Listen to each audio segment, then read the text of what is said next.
Beyond, what's up? My name is Colin Moriarty. I'm editor of IGN PlayStation. I'm here with Steve Butts. He's the managing editor of IGN. You might recognize this beautiful face because he worked for IGN for a long time. Now he's back. He's back in the fold.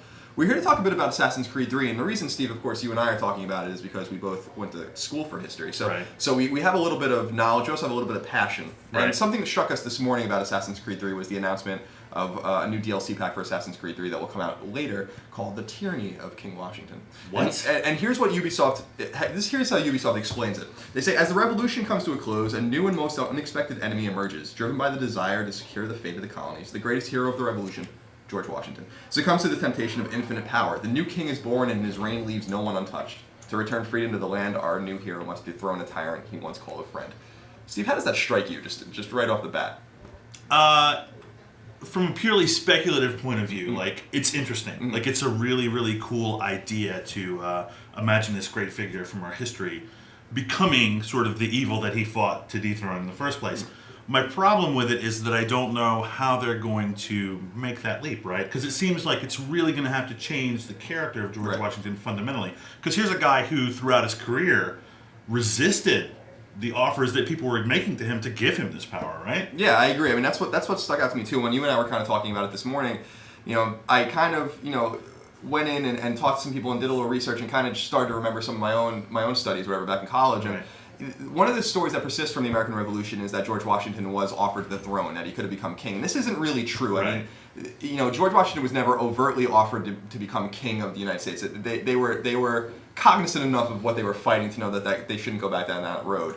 And although there's some anecdotal evidence that it was talked to, maybe some of the founders were talking about it, some of his colleagues were talking about it. It was never offered to him, like the presidency was. But at the same time, what you just said right now sticks out to me too, as well, is that everything he did leading up to the revolution, during the revolution, and after the revolution speaks of a man who didn't want power. And I think one of the things that sticks out to me most as well is that we can't quite understand today how well respected George Washington was during the American Revolution. This is a man of such prestige and power that has never, except for maybe Abe Lincoln, maybe a little bit of FDR, something like that. Right. We've never seen a man like that since. Yeah, I mean, he got unanimous election from the Electoral College. Everybody wanted this guy to be president. The important thing to remember about the founders is, these guys were Republicans, and this is little r Republicans. These are guys who believed in checks and balances and separation of powers. I mean, they looked back to classical times to decide, what kind of government should we have?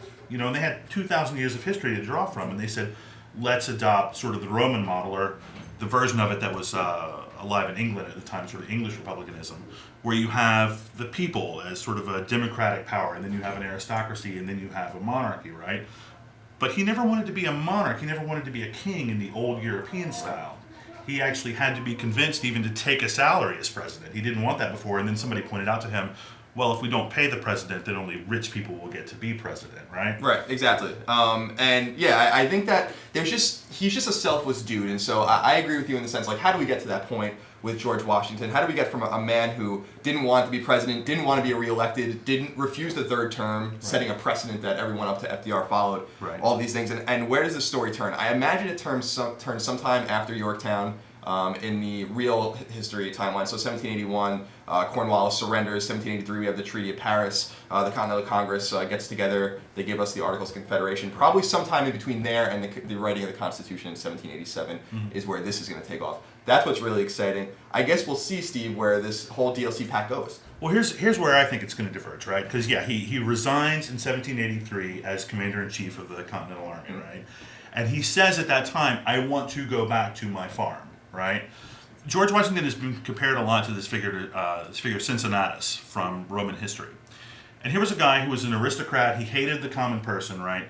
But he was called upon by the Roman government 2 times in his life to be dictator, basically. Basically, whenever there was a big emergency in Rome and they needed to just get stuff done, they would give one guy absolute power. And Cincinnatus got this offered to him twice, and each time at the very end of the crisis, he gave up the power freely and went back to live on his farm. And a lot of people sort of see George Washington as a modern version of this figure, right? But 500 years later, they do the same thing to Julius Caesar, and he decides, I don't want to give up this power, right? And they form the Roman Empire at that point. So I figure they're going to draw some parallels there. Maybe Washington is, like Caesar was at the time, worried about his soldiers, because the Continental Congress had no money to pay these guys for all the fighting they had done for 8 years. And George Washington fought with Congress a lot about this. I need my soldiers to be taken care of. And maybe that's a springboard. When he retires in 1783, he realizes, no, these guys that I have led in battle for so long are basically being sold out by the government that they fought to preserve or to establish. So maybe that's an area where he can sort of change his character a little bit and still be the George Washington that we know. Yeah, I like that. It's more of a populist rage, and I wonder where that leaves all of the founders, all his contemporaries, Hamilton and Madison and all these guys. It's really interesting. That's a great point. So we never even maybe get to the Constitution at all. Maybe something entirely different happens by the end of the 1780s.